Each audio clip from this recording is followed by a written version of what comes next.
आज शुरुआत करेंगे बेटा कॉस्ट ऑफ कैपिटल से। इस चैप्टर में हम ये सीखेंगे कि जब हम डिफरेंट सोर्सेज से पैसा उठाते हैं तो उस पैसे के उठाने की हमारे को क्या कॉस्ट पड़ती है। In other words we will study cost of raising funds. प्रश्न उठता है भाई ये चैप्टर क्यों। देखो, अब कोई व्यक्ति मेरे पास आता है, वो कहता है कि सर ये आप काम करिए, इसमें आपको 15% रिटर्न मिल जाएगी, मतलब मैं जो पैसा लगाऊंगा उस पर 15% की रिटर्न मुझे प्राप्त होगी। अब मैं उसके इस प्रपोजल को हाँ बोलूं या ना, ये डिपेंड करेगा कि मेरी कॉस्ट क्या है। सपोज मैं जो फंड्स रेज करूंगा for investing in the business, उसकी कॉस्ट मुझको 20% पड़ रही है, तो स्ट्रेट अवे मेरा आंसर प्रोजेक्ट के लिए क्या होगा, प्रपोजल के लिए क्या होगा, रिजेक्ट। प्रपोजल के लिए क्या होगा, रिजेक्ट।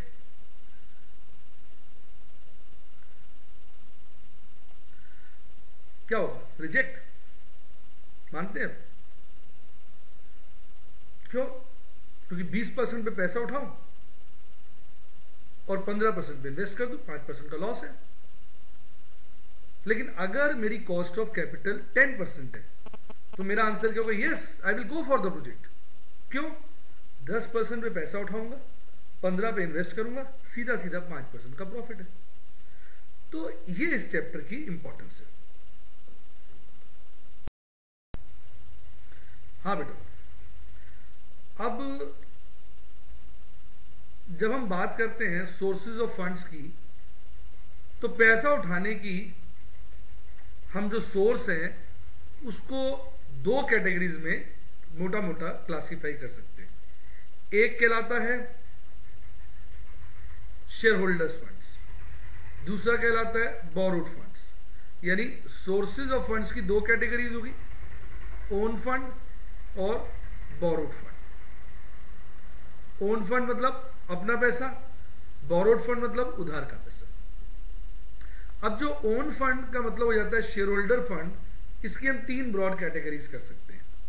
एक इक्विटी शेयर कैपिटल, दो प्रेफरेंस शेयर कैपिटल, तीन रिटेन्ड अर्निंग्स। और जब हम बात करते हैं बोरोड फंड्स की, तो हम इसकी दो कैटेगरीज कर सकते हैं। एक डिबेंचर्स एंड बॉन्ड्स, दो बोरिंग्स फ्रॉम बैंक्स, तीन प्राइवेट सोर्सेज। ये बेटा बेसिकली ये सेम ही है, बस तरीका उठाने का फर्क है, लेकिन नेचर अगर आप देखोगे सेम है। पर यहां पर जो नेचर है वो डिफरेंट है, डिफरेंट है। क्योंकि इक्विटी शेयर्स आपको पता है ट्रू ओनर्स होते हैं, दे बियर ऑल द रिस्क, उनकी रिटर्न सर्टेन नहीं होती, जितना कंपनी का प्रॉफिट बच जाए सारा इक्विटी शेयर होल्डर्स का है। प्रेफरेंस शेयर्स का आपको पता है फिक्स डिविडेंड मिलता है, और retained earnings practically undistributed profit है। तो तीनों की नेचर फर्क है। तो इन तीनों सोर्सेज की हमें कॉस्ट ऑफ कैपिटल निकालनी पड़ेगी।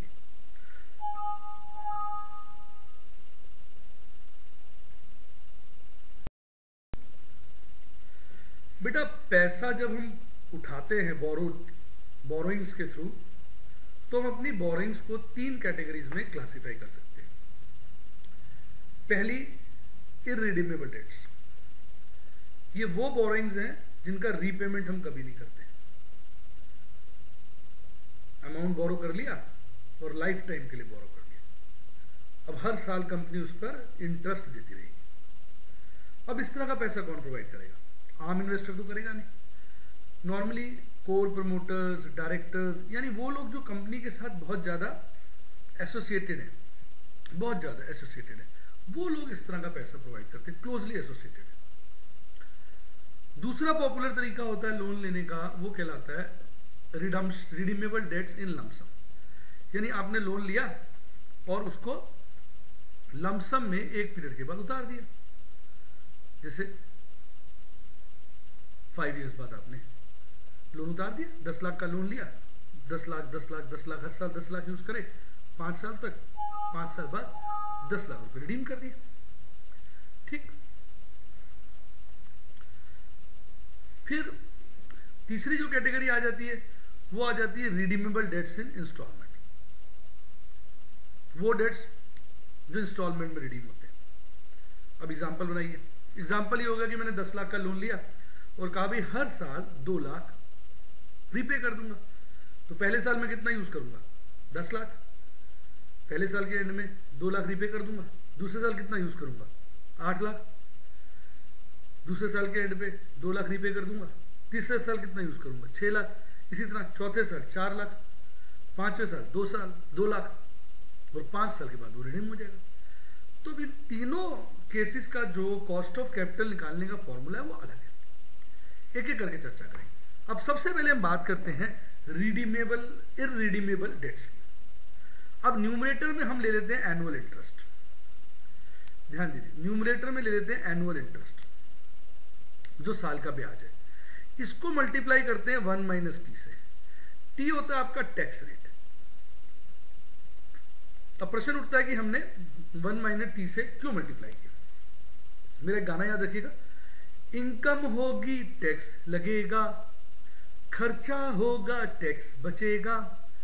जब आप इंटरेस्ट पे करते हैं तो ये आपका खर्चा है, तो खर्चा होगा, प्रॉफिट कम हो जाएगा, टैक्स कम हो जाएगा। इनकम होगी टैक्स लगेगा, खर्चा होगा टैक्स बचेगा, यानी आपका टैक्स सेव हो जाता है। इसलिए आप जो है एनुअल इंटरेस्ट को 1 माइनस टी से मल्टीप्लाई करते हैं ताकि इंटरेस्ट आफ्टर टैक्स सेविंग आ जाए। नीचे हो जाता है नेट प्रोसीड। अब नेट प्रोसीड क्या होता है? नेट प्रोसीड होता है issue price minus issue expenses. Issue expense को हम कहते हैं फ्लोटेशन कॉस्ट। क्या बोलते हैं? Flotation cost. ये इशू एक्सपेंस है। एफ आईपी हो गया इशू प्राइस, और नेट प्रोसीड हो गया क्या? अमाउंट रेज, जो पैसा उठाया आपने, issue price minus issue expenses. और अगर इशू एक्सपेंसेस परसेंटेज में दे रखे हो तो आप ये वाला फॉर्मूला लगा लेंगे, issue price into 1 minus F. तो यहां ऊपर हो गया हर साल क्या देंगे, नीचे हो गया नेट प्रोसीड शुरू में क्या मिला है। इसको हम इंटू 100 कर देते हैं तो हमारी percentage cost from irredeemable debts आ जाती है। अब इसमें 2 पॉइंट्स हैं, 2 नोट्स हैं चर्चा के। पहला, कभी कभी कोई इंफॉर्मेशन नहीं दी होती कि भाई नेट प्रोसीड्स क्या है, ये नहीं बताया, तो उस स्थिति में जो भी करंट प्राइस है, जो भी करंट प्राइस है, आप उसी को नेट प्रोसीड मान लेंगे। पहला नोट क्लियर हो गया? जैसे मतलब उसने बताया नहीं नेट प्रोसीड क्या, और मार्केट प्राइस 90 रुपए, तो आप मान के चलोगे कि हर डिवेंचर की नेट प्रोसीड 90 रुपए। ठीक है। अब दूसरा जो नोट है, दूसरा नोट ये होता है कि अगर इशू डिस्काउंट पे, जरा ध्यान से सुनिएगा, अगर इशू डिस्काउंट पे है तो आप फ्लोटेशन कॉस्ट जो है वो आप परसेंटेज ऑफ फेस वैल्यू भी ले सकते हैं। कई क्वेश्चनों में ऐसा देखने को मिलेगा, क्योंकि जब डिस्काउंट पर इशू होता है ना, तो इसका मतलब कंपनी के डिवेंचर जो है बहुत बढ़िया नहीं है। तो जो लोग ब्रोकर्स वगैरह हैं वो कहते हैं भाई हम ब्रोकरेज तो पूरी लेंगे ना, तो इसलिए हम क्या करते हैं, उस केस में भी जो इशू एक्सपेंस है उसको percentage of face value express कर देते हैं। तो नोट देके आप ये चीज ले सकते हैं। चलिए बेटा, आपको एक क्वेश्चन कराते हैं, उससे आपका क्लैरिटी ऑफ कॉन्सेप्ट होगा। जैसे ये बोलता है कि भाई एक company raises ₹3 lakh at 12% rate of interest, और जो ये डेट्स हैं वो इररिडीमेबल है, और टैक्स रेट क्या है? 30%। अब हम क्या करते हैं, सबसे पहले इंटरेस्ट निकालते हैं। अब इंटरेस्ट क्या होगा?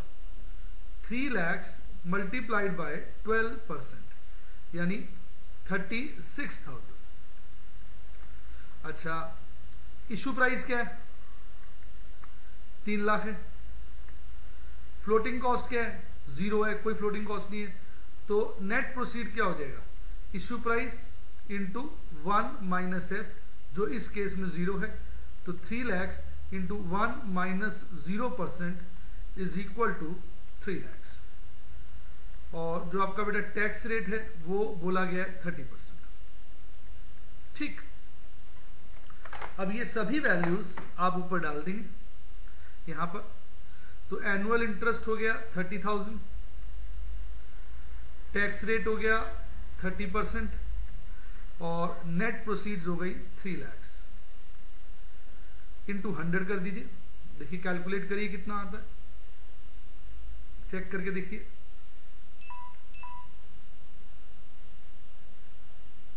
8.4%। तो ये हो गई हमारी कॉस्ट ऑफ बोरिंग्स। तो आपको क्लियर हुआ किस प्रकार से कॉस्ट ऑफ बोरिंग्स को निकाला जाता है। एक और क्वेश्चन देखिए, एक और क्वेश्चन देखिए।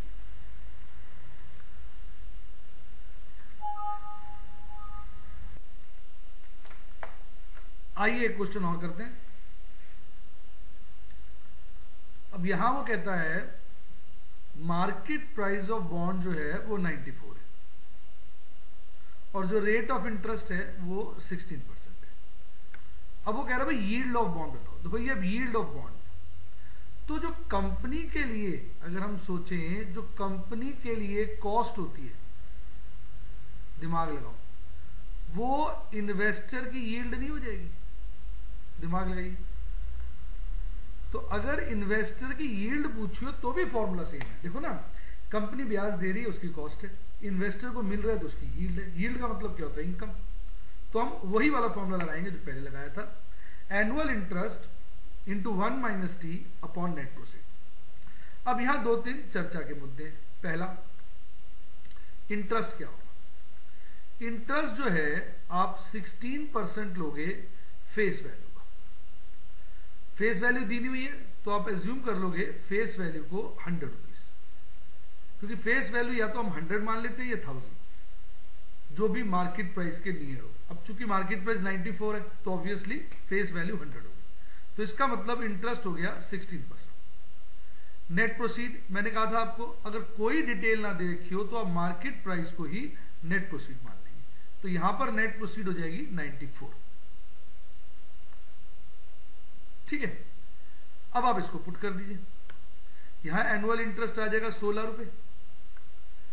टैक्स रेट दिया नहीं तो उसको भी 0 एज्यूम कर लो, तो टैक्स को भी हम क्या एज्यूम कर लेंगे?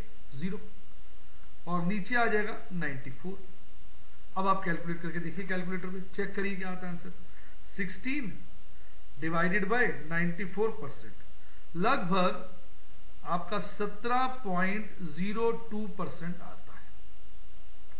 तो क्लियर हुआ आपको? तो ये हमारी जो है कॉस्ट हो गई। तो अब आगे समझिए। अब इसी के सीक्वेंस में एक चीज चलती है जिसको हम बोलते हैं वैल्यू ऑफ बॉन्ड्स। अब वैल्यू ऑफ बॉन्ड में हम एनुअल इंटरेस्ट को ऊपर जो है आफ्टर टैक्स एनुअल इंटरेस्ट, उसको डिजायर्ड रिटर्न यील्ड, मतलब जो भी इन्वेस्टर डिजायर्ड रिटर्न या यील्ड चाहता है, आफ्टर टैक्स इंटरेस्ट को उससे डिवाइड कर देते हैं, तो हमें मिल जाती है वैल्यू ऑफ बॉन्ड। और अगर हम यील्ड निकालना चाहते हैं इन्वेस्टर की, तो हम ऊपर आफ्टर टैक्स एनुअल इंटरेस्ट को उसके मार्केट प्राइस से डिवाइड कर देंगे। यही फॉर्मूला भी थोड़ी देर पहले हमने यूज किया था। तो इस अप्रोच को हम वैल्यू ऑफ बॉन्ड और यील्ड टू इन्वेस्टर निकालने के लिए भी इस्तेमाल कर सकते हैं। देखिए मैंने आपके लिए इसके ऊपर एक क्वेश्चन बनाया। देखिए मार्केट प्राइस है 104, रेट ऑफ इंटरेस्ट है 15% और 30% जो है वो टैक्स रेट है, और जो इन्वेस्टर रिटर्न चाहता है डिजायर्ड वो है 99% डिजायर्ड। जो इन्वेस्टर की डिजायर है वो है 9%। तो इन्वेस्टर जो हमारा है वो रिटर्न चाहता है 9%, ठीक है कि नहीं?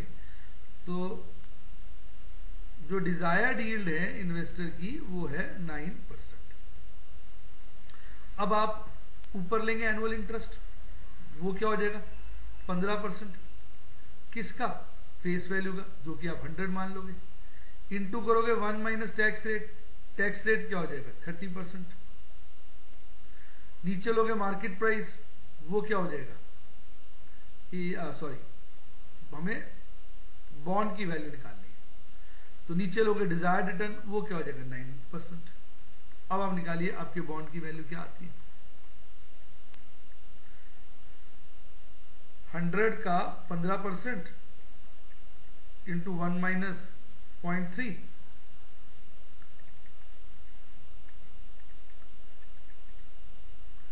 Divided by 9%। तो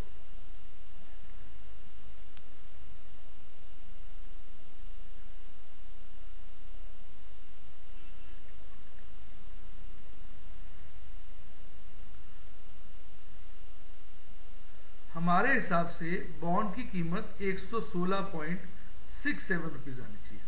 आप भी चेक कर लें, 15 इंटू 70% डिवाइड बाय 9%, 116.67 आनी चाहिए। और जबकि उसका मार्केट प्राइस क्या है, 104 रुपये। अब बेटा कॉमन सेंस लगाओ, अगर मार्केट प्राइस हमारे हिसाब से जो वैल्यू आ रही है उससे कम होगा, मोर देन मार्केट प्राइस, जो कि क्या है 104, तो इसलिए हम बॉन्ड को क्या कर लेंगे, परचेस। आया समझ में? अब दूसरे पार्ट में पूछता है भाई यील्ड बताओ बॉन्ड की, तो यील्ड का फॉर्मूला आपको याद होगा, पोस्ट टैक्स इंटरेस्ट को आप किससे डिवाइड करेंगे, मार्केट प्राइस से। याद आया फॉर्मूला, लिखवाया अभी पीछे। तो इंटरेस्ट तो हो जाएगा 15 इंटू 1 माइनस 0.3, और मार्केट प्राइस बेटे दिया हुआ है 104 इंटू 100 कर दीजिए, ठीक है नहीं। तो ये हो जाएगा 15 इंटू 70% डिवाइड बाय 104%, ये आ रहा है आपका लगभग 10.1%, which is more than desired yield. Desire yield क्या आपकी 9%। तो इसका मतलब आपको बॉन्ड परचेज करना चाहिए। दोनों तरीके से आप समझ सकते हो। देखो पहला तरीका, क्या वैल्यू ऑफ बॉन्ड निकाल लो, आपके हिसाब से वैल्यू ऑफ बॉन्ड आ रही है 116 रुपए, बाजार में बॉन्ड मिल रहा है 104 रुपए का, सस्ता मिल रहा है, खरीद लो। दूसरा तरीका है कि आप अपने हिसाब से क्या निकाल लो, अपने हिसाब से क्या निकाल लो, यील्ड। आपकी यील्ड बनती है 10.1%, पर आपको चाहिए 9%, आपको अपनी उम्मीद से ज्यादा मिल रही है, तो भी आप उसको परचेज कर लेंगे। तो दोनों स्थिति में आप बॉन्ड को परचेज करना पसंद करेंगे। क्लियर है आपको समझ में? ठीक है, अब आगे बढ़ते हैं। अब मैं छोटा सा आपका टेस्ट लेना चाहूंगा, देखते हैं। अब कुछ टेस्ट लूंगा जो देखेंगे भी आपको समझ में आया कि नहीं। पहला क्वेश्चन ट्राई करिए, पहला वाला। आपके पास पूरे 2 मिनट है।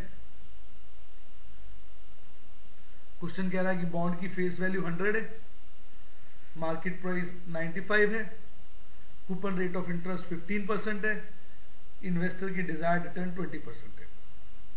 Should the bond be purchased? Second, what is the yield on the bond on the basis of current market price? Same question, data change है, करिए।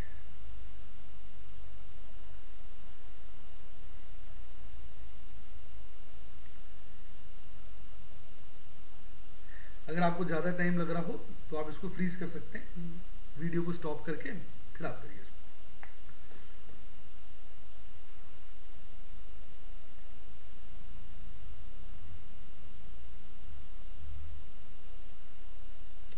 उम्मीद है बच्चों का आंसर आ गया होगा।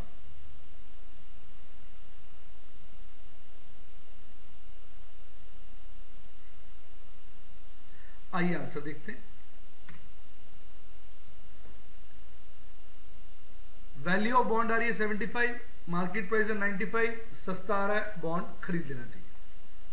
नहीं नहीं खरीदना चाहिए भाई। हमारे हिसाब से वैल्यू ऑफ बॉन्ड 75 है, बाजार में मिल रहा है 95 का। हमारे हिसाब से वैल्यू कम होनी चाहिए, बाजार में महंगा है तो हम क्यों खरीदेंगे मैं चेक कर रहा था। चलिए अगला देखिए, और इसकी जो यील्ड है वो 15.7 है। उससे भी आप सोच सकते हैं कि हमारी डिजायर्ड यील्ड 20% है, पर मिल कितनी रही है 15.7, इसलिए हम बॉन्ड को रिजेक्ट कर देंगे। तो ये वाला बॉन्ड हम नहीं खरीदेंगे। अब एक क्वेश्चन के लिए और तैयार है? एक क्वेश्चन और है, ये लिखिए। 5 लाख कंपनी ने रेज करना है, rate of interest 15%, expenses on raising funds 3% है, डेट्स इरिडीमेबल है और टैक्स रेट 30% है। आपको कॉस्ट ऑफ कैपिटल निकालनी है, वही आपका जाना पहचाना फॉर्मूला। करिए।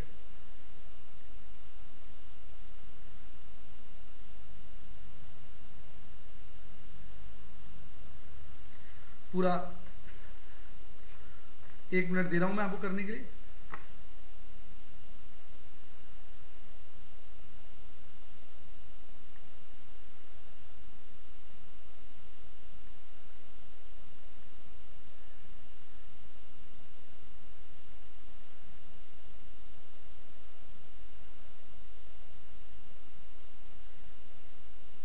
अपने घड़ी के हिसाब से पूरा 1 मिनट।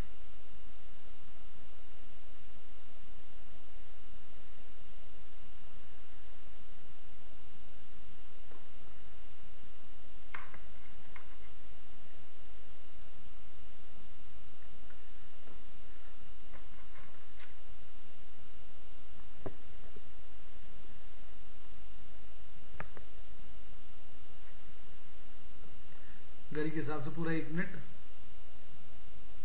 और ये आ गया आपका आंसर। कॉस्ट ऑफ डेट है 10.8%। नीचे सारी कैलकुलेशन दिखाई हुई है, इंटरेस्ट कैसे निकलेगा, इशू प्राइस क्या है, नेट प्रोसीड क्या है।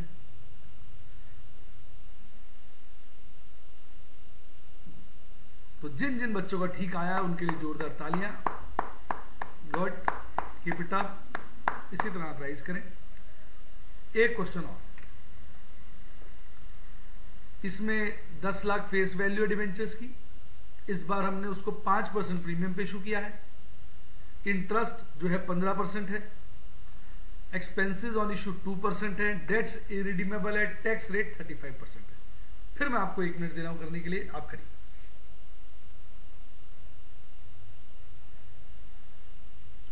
कोशिश करें, जिन बच्चों का पिछली बार ठीक नहीं हुआ था अब की बार ठीक हो।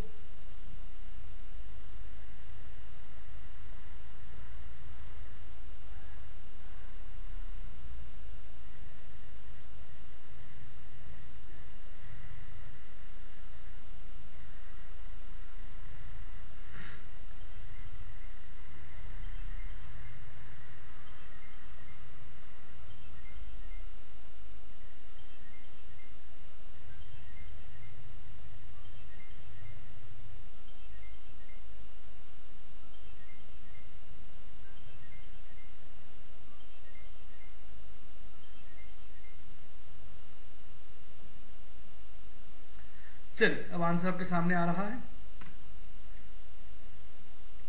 इसमें कॉस्ट ऑफ डेट 9.4752% आ रही है। इसमें आप देखिए इंटरेस्ट जो है वो 1.5 लाख है, इशू प्राइस 5% प्रीमियम जोड़ के निकाला है। जिस जिस बच्चे का ठीक है उसके लिए जोरदार तालियां एंड थम्स अप। तो अब हमारा इसका एक फेज कंप्लीट हो गया है इररिडीमेबल डेट्स का, कॉस्ट ऑफ इररिडीमेबल डेट्स।